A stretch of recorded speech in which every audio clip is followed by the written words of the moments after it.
पढ़ेंगे कक्षा 8 के अंदर पाठ 4 धातु एवं अधातु। जैसा कि आप सबको पता ही होगा कि इस वर्ष आपका जो सिलेबस है वो चेंज कर दिया गया है और आरबीएसई द्वारा पुनः आपके एनसीईआरटी का कोर्स लागू किया गया है। यानी जो पहले कोर्स था उसी कोर्स को पुनः लागू किया गया है। न्यू सिलेबस है, मार्केट में बुक अवेलेबल हो या नहीं भी हो सकती है। तो न्यू सिलेबस जो आप पे जुड़ा हुआ है उसके अंदर आपके जो पार्ट 4 है उस पार्ट का नाम है धातु एवं अधातु। बहुत ही सिंपल सा चैप्टर है, बहुत इजी चैप्टर है, आराम से याद हो जाएगा और समझने में भी आसानी रहेगी, पढ़ने में भी मजा आएगा। तो सबसे पहले हम पढ़ लेते हैं कि धातु क्या चीज है। सबसे पहले हम क्या देखेंगे, धातु क्या चीज है। तो यहाँ पर हम अब क्या पढ़ेंगे, धातु।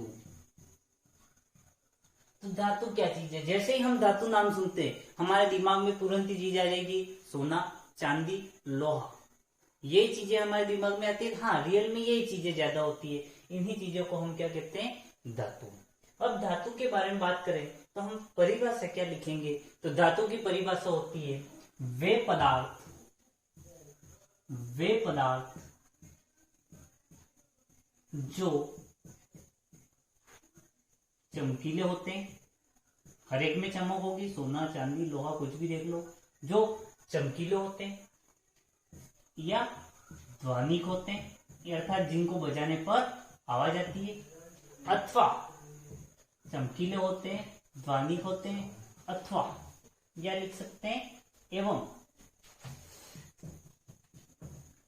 जे वे पदार्थ जो चमकीले होते हैं, ध्वनिक होते हैं एवं विद्युत के सुचालक होते हैं। किसके सुचालक होते हैं, विद्युत के सुचालक होते हैं। सुचालक होते हैं क्या कहलाएंगे, धातु।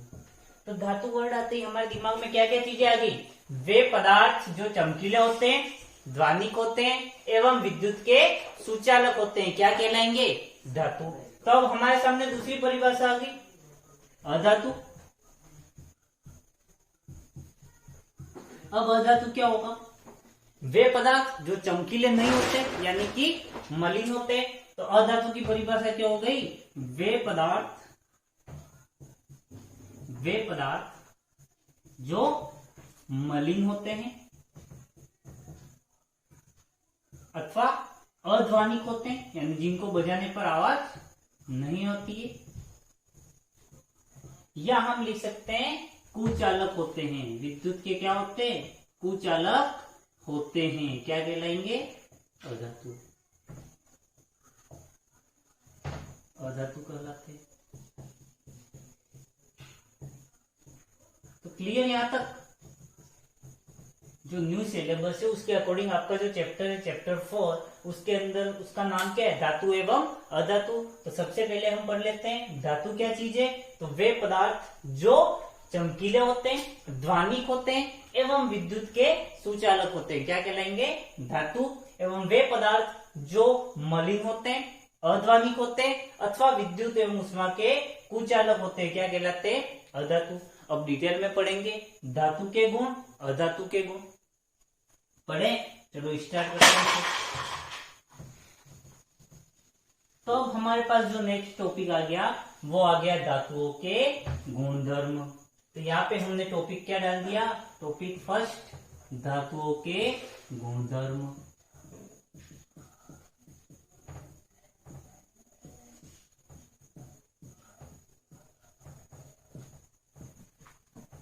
आपको नोट्स सेंड किए गए या नोट्स अवेलेबल है मेरे पास, तो सेंड किए गए।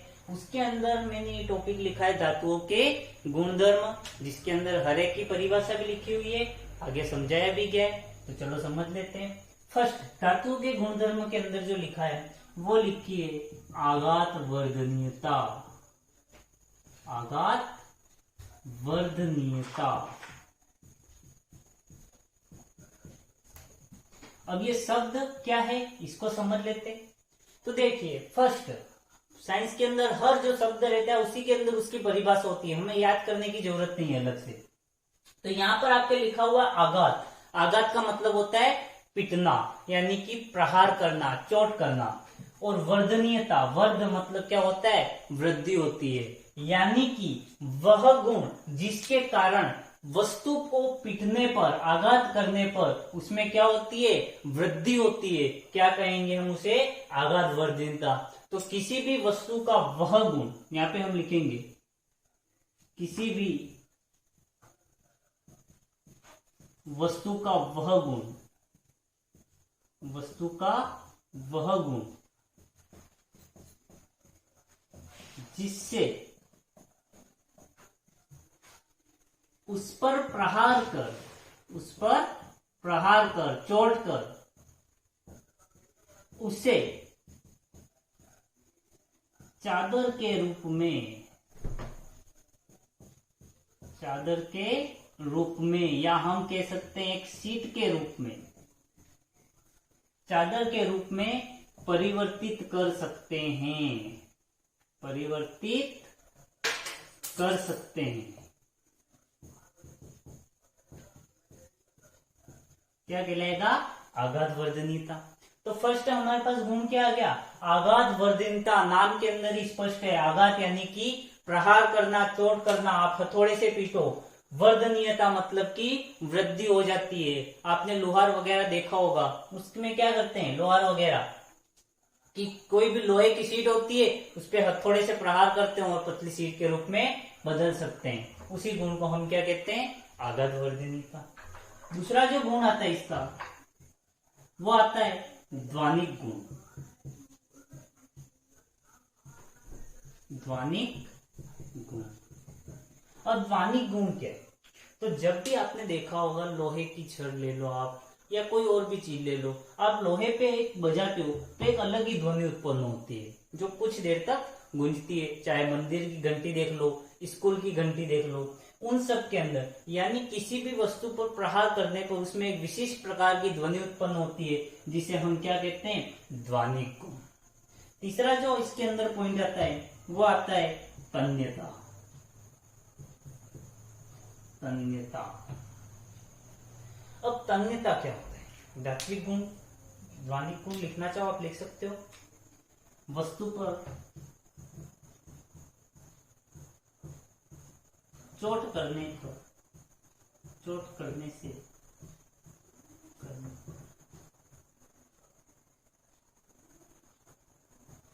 ध्वनि उत्पन्न होती है। क्या उत्पन्न होती है, ध्वनि उत्पन्न होती है, जिसे हम क्या कहते हैं, ध्वनिक गुण। यानी कि चोट करने पर या प्रहार करने पर क्या उत्पन्न होगी, ध्वनि उत्पन्न होगी।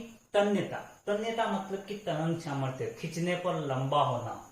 तो ये जो धातुएं होती है, इनको हम खींच करके लंबा कर सकते हैं। तो तन्यता क्या हो गया, किसी भी वस्तु को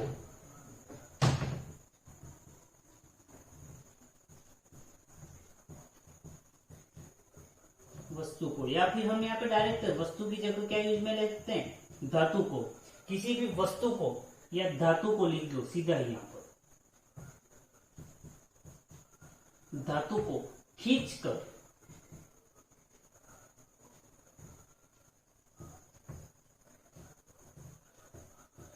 तार में परिवर्तित किया जा सकता है। ये लिखवाया था नोट्स के अंदर भी आपको।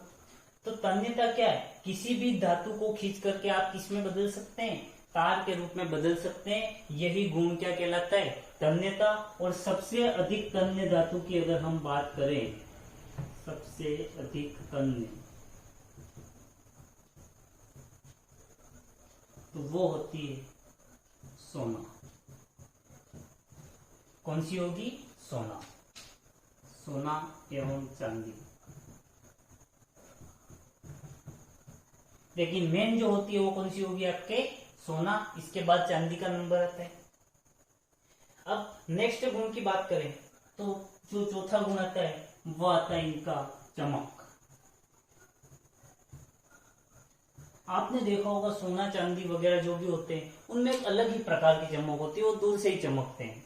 तो चमक, तो प्रत्येक धातु जो होती है उनके अंदर एक विशिष्ट प्रकार की चमक पाई जाती है, जो कि अधातुओं में नहीं पाई जाती है। नेक्स्ट देखिए हम पांचवा गुण, तो कठोरता।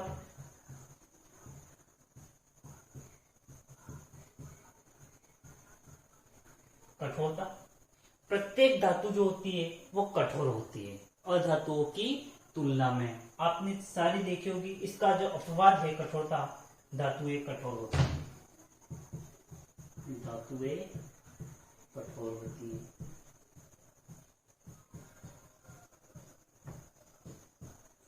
चमक की बात करें तो धातुओं में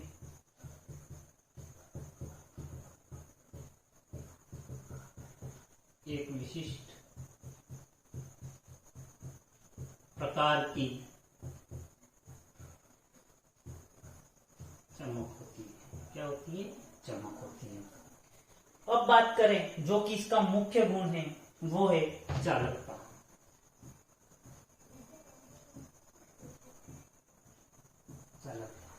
तो जो धातुएं होती है वो विद्युत तथा उष्मा की, धातुएं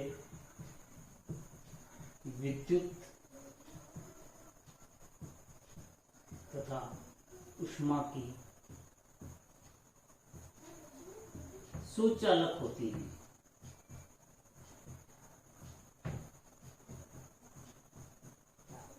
और यही कारण जो आपको नीचे क्वेश्चन लिखवाए थे उसके अंदर लिखा गया था कि क्या कारण है कि, एग्जाम में जैसे कि पूछ लिया गया, क्या कारण है कि जो आपके विद्युत के तार होते हैं वो धातुओं के बनाए जाते हैं या तांबे के बनाए जाते हैं। तो उसका आंसर क्या होगा कि धातुएं अथवा तांबा, जो तांबा भी क्या एक तरह की धातु है। तो धातुएं जो होती है वो विद्युत की सुचालक होती है, इसीलिए विद्युत के जो भी तार बनाए जाते हैं वो तांबे या एल्यूमिनियम के बनाए जाते हैं, ताकि उसके अंदर से विद्युत का जो प्रवाह है वो आसानी से हो सके।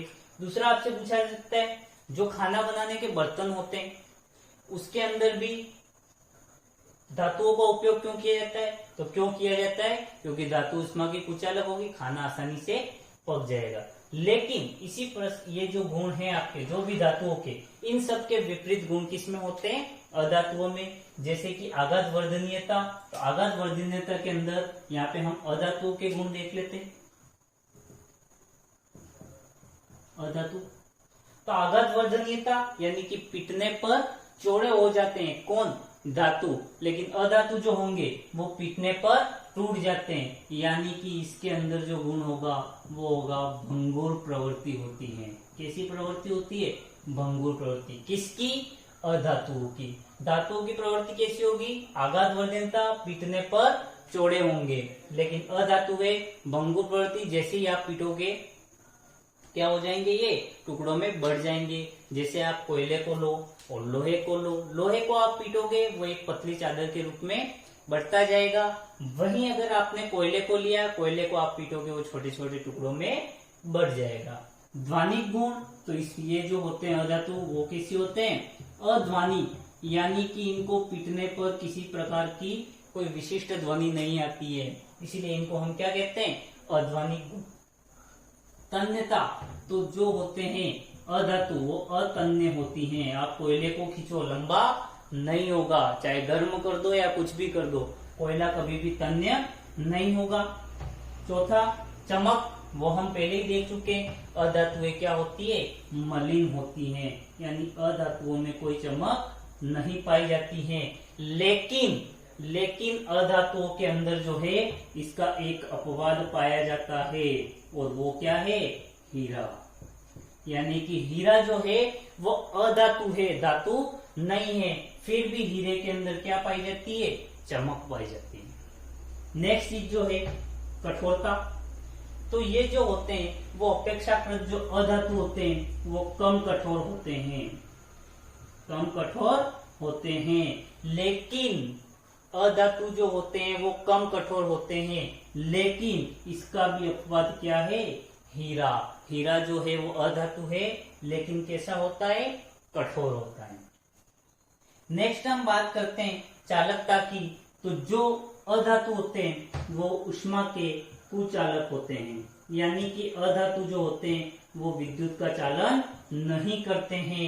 लेकिन इसका भी अपवाद है, और वो अपवाद है ग्रेफाइट। ग्रेफाइट यानी कि ग्रेफाइट जो है वो अधातु होते हुए भी उष्मा का चालन करते हैं, विद्युत का चालन करते हैं। तो यहाँ पर आपके टॉपिक हमने देखे धातु एवं अधातु परिभाषा देखी तो वे पदार्थ जिनके अंदर एक विशिष्ट प्रकार की चमक होती है, अपेक्षाकृत कठोर होते हैं, वे क्या कहलाएंगे? धातु।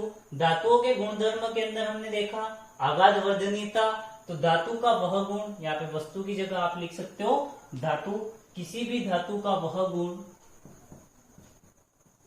जिसके कारण उस पर प्रहार करने से वो चादर के रूप में परिवर्तित हो जाते हैं, क्या कहलाता है? आघात वर्धनीयता। ध्वनिक गुण, धातु पर चोट करने पर ध्वनि उत्पन्न होती है एक विशिष्ट प्रकार की, जिसे हम क्या कहते हैं? ध्वनिक गुण। तन्यता की बात करें तो किसी भी धातु को खींचकर तार के रूप में परिवर्तित कर सकते हैं, इस गुण को हम क्या कहते हैं? तन्यता। सबसे अधिक तन्य धातु कौन सी होगी? सोना। इसके बाद किसका नंबर आता है? चांदी का। अब बात करते हैं चमक की, तो धातुओं में एक विशिष्ट प्रकार की चमक पाई जाती है, लेकिन इसका एक अपवाद है, उस अपवाद का नाम है